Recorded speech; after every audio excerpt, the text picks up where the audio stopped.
بسم اللہ الرحمن الرحیم الحمدللہ والصلاة والسلام علی رسول اللہ اما بعد۔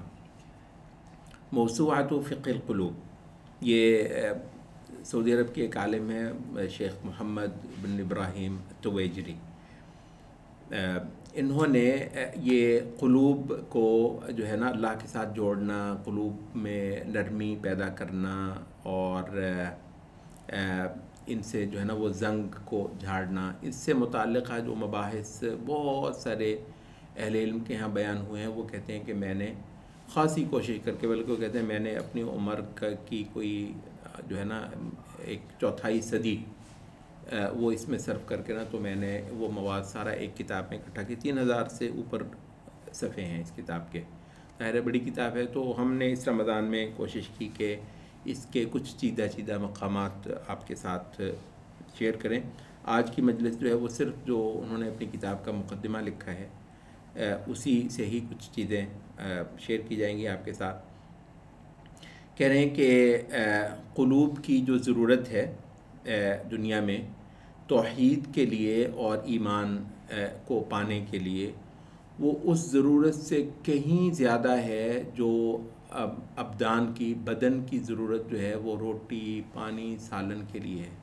ذرا تصور کریں انسان کتنے پاپڑ بیلتے ہیں۔ غور کیا ہے آپ نے کبھی؟ صبح سے لے کر شام ہو جاتی ہے، بہت بڑی بات ہوتی ہے کہ رات کو پیٹ بھر کے روٹی کھا لیں۔ یعنی اس روٹی کے لیے اتنی محنت ہوتی ہے۔ بہت تھوڑے لوگ ہوں گے جو بہت کچھ کما کے تو بہت مزے کرتے ہوں گے، بیشتر لوگوں کی تو اگر روٹی پوری ہو جائے تو بہت بڑی بات ہوتی ہے۔ تو وہ کہتے ہیں کہ یعنی انسان نے سمجھا ہے ایک شے کو کہ اس کی ضرورت ہے، روٹی اس کی ضرورت ہے۔ بہت تھوڑے لوگوں نے یہ سمجھا ہے کہ روٹی کی جتنی ضرورت ان کے بدن کو ہے، اس سے زیادہ بڑی ضرورت ان کے قلب کو نبوی علوم کی ہے۔ ان کے قلب کو جو ہے وہ توحید کی حقیقت اور اللہ تعالیٰ کو جاننے اور اللہ رب العزت کی محبت کو دلوں میں بٹھانے کی ہے۔ کہتے ہیں یہ وجہ ہے کہ اعمال کے جتنے نقص ہوں گے نا، بہت اللہ کو ماننے والے بھی ان کے عمل میں بہت جان نہیں ہوتی۔ اور مطلب رمضان میں ہو سکتا ہے انشاءاللہ خاصی ساری محنت کر کے کوئی تھوڑی سی کیفیت آپ کو خود بتا دے گی اپنا آپ کہ یار پورے سال میں جو نمازیں پڑھی تھی نا میں نے، بس وہ ایویں ہی تھی، کوئی بات تھی نہیں۔ یعنی بندہ خود بہت اوقات اپنی نمازوں سے شرمندہ ہوتا ہے۔ پڑھ تو لی تھیں، یہ نہیں کہہ رہے ان لوگوں کی بات نہیں کر رہے جو نماز پڑھتے ہی نہیں ہوں گے، یا جو نماز پڑھتے بھی ہیں ویسے ان سے پوچھا جائے کہ ویسے یہ اللہ کے کو دینے کی کچھ شے تھی تو وہ کہیں گے نہیں وہ تو میں تو مطلب خود مجھے تو شرم آتی ہے۔ کہتے ہیں کہ یہ جو اعمال کا بے جان ہونا ہے، جتنا کوئی نقص ہوگا عمل میں خارجی، اس کی وجہ یہ ہے کہ قلب میں اللہ کی معرفت، اللہ کی محبت پہ کوئی کوشش، تو دل کو اس کی غذا نہیں دی گئی۔ دل کو جب اس کی غذا نہیں ملی ہے تو لا محالہ اعمال میں اور رویوں کے اندر اور سلوک کے اندر بے جان رویے آ جائیں گے۔ تو اس وجہ سے کہتے ہیں کہ جس آدمی نے نماز، ایک بہت خوبصورت سا جملہ کہہ رہے ہیں، کہتے ہیں جس بندے نے نماز میں اپنا آپ اللہ کو نہیں دیا، یعنی نماز میں جا کر بھی اپنا آپ واپس لے آیا، اللہ کو نہیں دیا اس نے، تو کہتے ہیں کہ نماز کے باہر وہ اپنے وجود کو اللہ کے سپرد کیسے کر لے گا۔ تو اس وجہ سے نماز جو ہے وہ ہمارا وہ بھی تھا کہ یؤمنون بالغیب کی فوری بات جو ہے نا وہ یقیمون الصلاۃ آتا ہے۔ کہتے ہیں کہ یعنی نماز کو درست کرنا اور اس پر بہت زیادہ محنت کرنا، یہ انسان کی ایک ضرورت بنتی ہے۔ یہ جب اللہ تعالیٰ کی محبت دل کے اندر آتی ہے تو وہ خود بخود جو ہے نا آدمی کو محسوس ہوتا ہے کہ ایک روشنی اس کے اندر ہے، اور یہی روشنی ہے جو دراصل اس کی وحشت کا ازالہ ہے۔ آپ کو پتہ ہے یہ جو قرآن مجید کو ختم کرنے کی دعا پڑھتے ہیں ہم عام طور پہ، اللہم آنس وحشتی فی قبری بالقرآن العظیم، خدایا اس قرآن کے دم سے قبر میں میری وحشت، میری تنہائی، مجھے جو ہول آئے گا اس کا ازالہ فرما دے، اور مجھے جو ہے نا ایک انس دے دے قرآن مجید کے ذریعے سے۔ تو دل کی جو روشنی ہے وہ اپنا آپ خود بتا دیتی ہے جب آدمی متوجہ ہوتا ہے اپنے رب کی طرف۔ اچھا، اور یہ ہے کہ ورنہ جو اللہ سے غفلت کے جو احوال ہوتے ہیں انسان کے، وہ خود آپ کو بتاتی ہیں کہ سراسر اندھیرے میرے اندر جو ہے نا وہ بیٹھے ہوئے ہیں. کہتے ہیں یہی اندھیرے ہیں جو پھر قبر میں اور حشر میں واقعتاً عملی طور پر آپ کو ان کا سامنا کرنا پڑے گا. یہاں کہتے ہیں کہ نبی صلی اللہ علیہ وسلم کا جو طریقہ ہے دین کی طرف آنے کا، اور یہ بہت اہم ہے. بہت سارے ماشاءاللہ بچے نوجوان وہ دین کی طرف کبھی فیصلہ کر لیتے ہیں کہ آنا ہے. کئی سارے لڑکوں کے ساتھ کہیں وہ عشق وشق میں مطلب ناکامی ہو گئی، چلو جی خدا یاد آ گیا، چلو جی اچھا آ تو گیا خدا کی طرف، آگے وہ ہتھے چڑھے گا. مولوی صاحب کریں کیا؟ مولوی صاحب اس کو اپنے مسلک کی ساری گھاٹیاں جو ہے نا وہ چڑھانا شروع کر دیں گے. کہ نبی صلی اللہ علیہ وسلم کا جو طریقہ ہمیں نظر آتا ہے اللہ کی طرف آنے والے شخص کے لیے، تو سب سے پہلے اس کو ایمان کی تعلیم لینی ہے. سب سے پہلے ایمان سیکھتے، پھر فضائل سیکھتے، پھر احکام سیکھتے. تو کہتے ہیں ترتیب یہ ہے، سب سے پہلے ایمان، اللہ کی صفات، ٹھیک ہے، اللہ کی حقیقت، اور اس سے بندے کی بندگی، اس بندگی کی حقیقت کیا ہے، بندے کا فقر، بندے کی ضرورت مندی، بندے کی حاجت مندی، پوری کائنات کی کیا حیثیت ہے اللہ. یہی ہے نا ایمان کی کہ بنیادی جو چیزیں ہیں.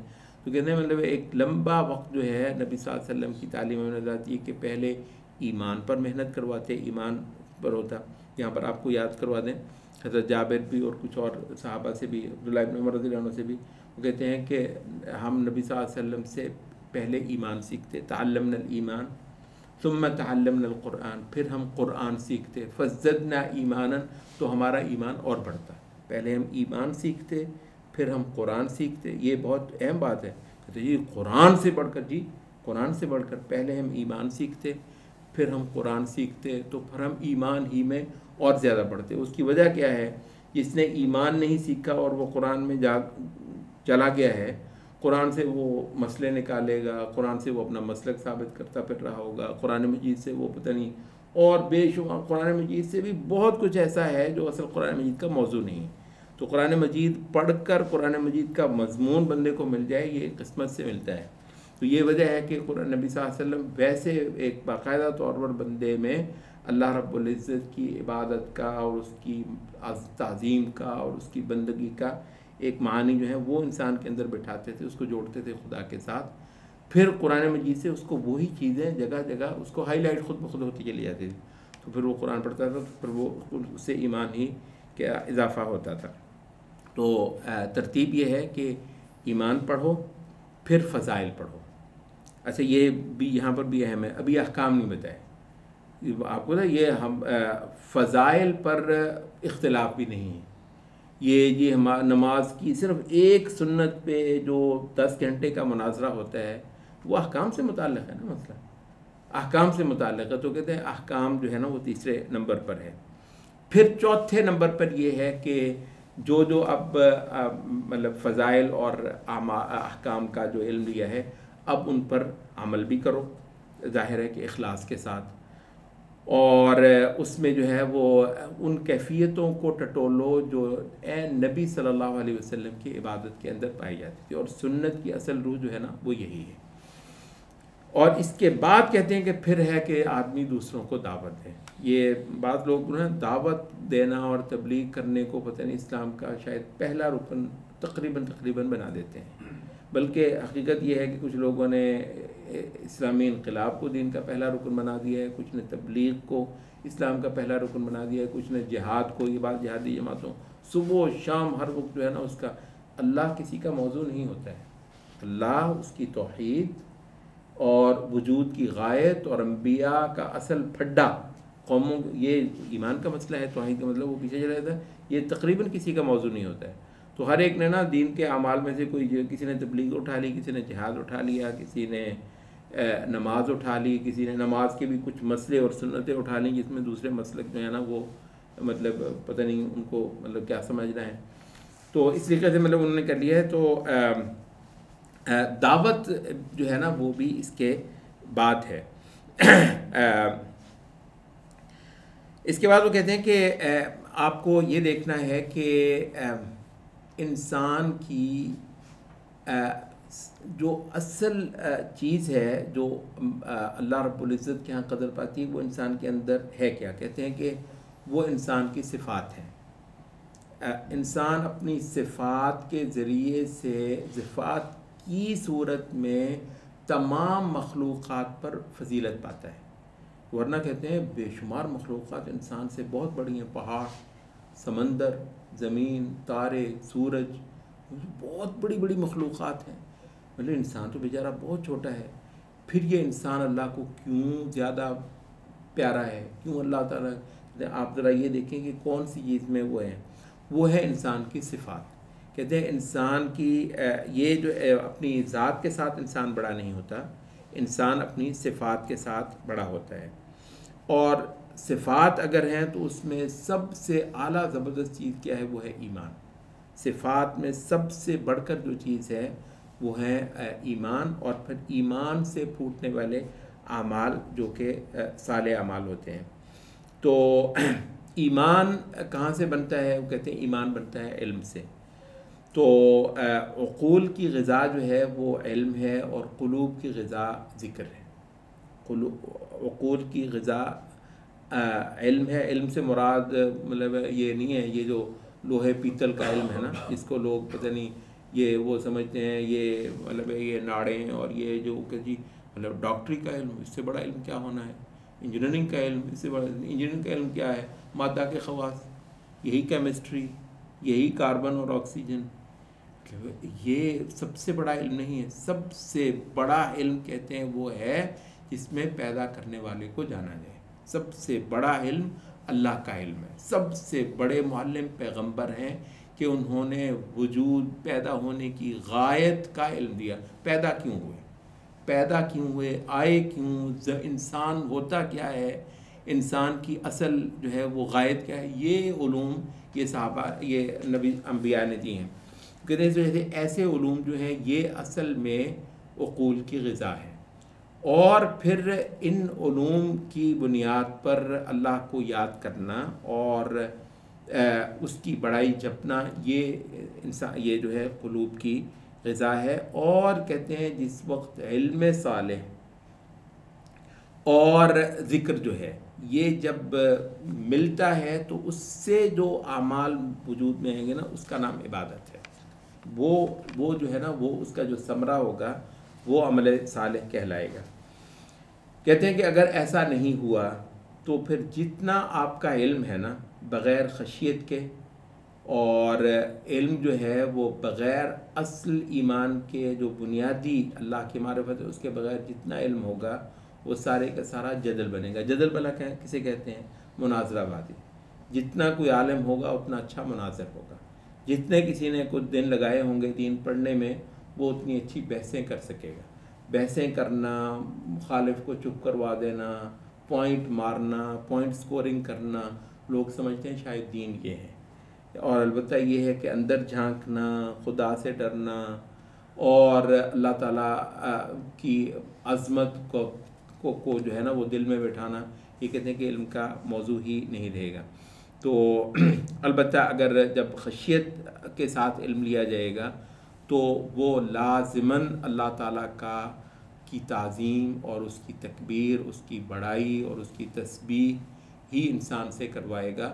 اور خود انسان اتنا منکسر ہوگا، اتنا متواضع ہمبل ہوگا کہ اس کو معلوم ہے کہ جو ہے نا وہ ساری کی ساری خوبی اللہ کے آگے اپنے آپ کو بالکل مٹا دینے میں، اپنی انا، اپنی بڑائی، اپنے کسی بھی خوبی کو اللہ کے آگے بالکل ختم کر دینا ہی دراصل عبادت ہے.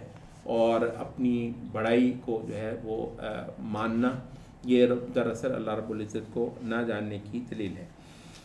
کہتے ہیں کہ اختصار کے ساتھ آپ یوں سمجھ لیں کہ ایمان کے 3 بنیادی مضمون ہیں، اور نہ اس روئے زمین پر آپ کو جو ہے نا وہ ایمان کی حقیقت آپ میں بیٹھے گی، اور نہ پل صراط سے آپ گزر سکیں گے جب تک کہ آپ ایمان کے ان 3 مضامین سے مالا مال نہیں ہیں.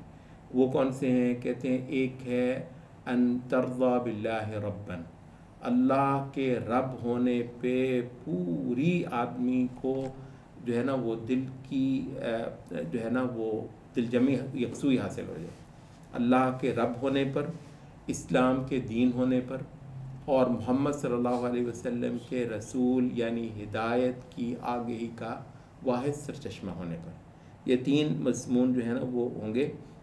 ہم نے ویسے اس کو بعض اوقات وہ بیان کیا ہے، وہ یہ ہے کہ اللہ کو کے رب ہونے پر راضی ہو جانے کا جو معنی ہے وہ اس وقت تک وجود نہیں پائے گا جب تک اللہ کے ماں سوا جن کی خدائی ہے ان کے ساتھ آپ کی لڑائی نہیں ہے۔ اللہ کو آپ نے خدا، آپ کیسے مان لیا کہ میں اللہ کے رب ہونے پہ راضی ہوں جب دوسرے جتنے رب ہیں ان کی ربوبیت سے آپ کو تکلیف نہیں ہوئی؟ تو مطلب اللہ کے جو ہمسر ہیں رائیولز، اللہ کے جو رائیولز ہیں ربوبیت میں، ان سے آپ کا کفر ہوگا۔ اسلام کے جو رائیولز ہیں وہ کیا ہیں؟ جتنے فلسفے ہیں، یہ نظریہ زندگی، خدا کے بندے، دین یہی تو ہوتا ہے، دین اور کیا ہوتا ہے؟ یہ جی نظریہ ہے، بیوقوف نظریہ حیات ہی کو دین کہتے ہیں ہم، ٹھیک ہے؟ تو جتنے فلسفے تصور ہیں ان تو اسلام کے جو رائیولز ہیں جو ادیان اور فلسفے، ٹھیک ہے، ان سے جب آپ کا کفر ہوگا تو اب بالاسلام دیناً آپ راضی ہوں گے اسلام سے، اور وہ بھی محمد النبی یا وہ بھی محمد الرسول، تو رسول کے رائیولز کون ہیں؟ یہ جتنے گیانی ہیں، یہ جتنے جو ہے نا وہ فلسفی ہیں، یہ جتنے زیادہ جو مطلب ہے جن سے لوگ زندگی کا تصور لیتے ہیں، یہ جتنے تہذیب کے یہ خالق مانے جاتے ہیں، یہ باقاعدہ طور پر محمد صلی اللہ علیہ وسلم کے رائیولز ہیں۔ تو محمد صلی اللہ علیہ وسلم دینے ہی تہذیب، رسالت کا مطلب کیا ہے کہ یہاں سے آپ کو ہدایت ملے گی، یہاں سے آگے ملے گی، تہذیب یہاں سے ملے گی، ٹھیک ہے، ہدایت یہاں سے ملے گی۔ تو جو رسول کے منصب کا دعوے دار ہوگا، اب یہ بھی ایک عجیب ہے کہ جی رسول یعنی جس نے کہا جی میں اللہ کا نبی ہوں تو اسی نے مطلب نبوت کے منصب پر دعویٰ بولا، نہیں، جس نے یہ کہا کہ میں انسانوں کو زندگی کا ایک تصور دے سکتا ہوں، اور اصل تو تصور یہ ہے جو میں بتا رہا ہوں، دراصل اس نے نبوت کے منصب پر دعویٰ بولا ہے، ٹھیک ہے، وہ اس کا کانٹیکس اور ہے کہ جی غلام محمد قادیانی فلاں کسی اور نے ایسی بدبختی نہیں کی، ایک درجے میں ٹھیک بھی بات ہوگی، لیکن اصل یہ ہے کہ جس بھی بندے نے یہ دعویٰ کیا ہے کہ میں انسانوں کو ہدایت دے سکتا ہوں، اور جو میں نے انکشاف کیا ہے وہ تو ایسا کمال کا ہے، تو مطلب ہم کہیں گے اگر تو وہ بات ہے جو مطلب ہے تم یہ تک نہیں کر سکتے کہ اس کو فرض کر لیں نبی نے بھی وہ بات کی ہو، وہ کہتا ہے یہ میں نے جو انکشاف کیا ہے، ہم یہ کہتے ہیں کہ اس کو اگر یہ نبی نے کی بھی ہے تو تیرے حق میں صرف اس وقت سے ہی ہوگی جب تو اس کو نبی کے حوالے سے بتائے کہ یہ نبی نے کہا ہے، ورنہ اگر وہ بہت اچھی بات ہے تو بھاڑ میں جائے، بہت سارے لوگوں نے اچھی باتیں کی بھی ہوں گی۔ تو اس وجہ سے یہ ہے دین کے، اس کو ہم آپ کو بتائیں اصول ثلاثہ کہتے ہیں، اصول ثلاثہ، اللہ کا رب ہونا، محمد صلی اللہ علیہ وسلم کا نبی ہونا، اور اسلام کا دین ہونا۔ تو تین باتوں پر جو ہے نا وثوق اور دل جمعی پانا، کہتے ہیں یہ وہ چیز ہے کہ نہ ایمان کی حقیقت دنیا میں آئے گی اور نہ آخرت کے اندر جو ہے آپ کو سرخروئی حاصل ہو سکے گی۔ میرا خیال ہے آج کے لیے اتنا ہی، مقدمے میں کچھ اور بھی مضامین تھے لیکن ہمارا میرا خیال جو ٹائم ہم نے مقرر کیا ہوتا وہ پورا ہو رہا ہے۔ سبحانک اللہم و بحمدک اشہد ان لا الہ الا انت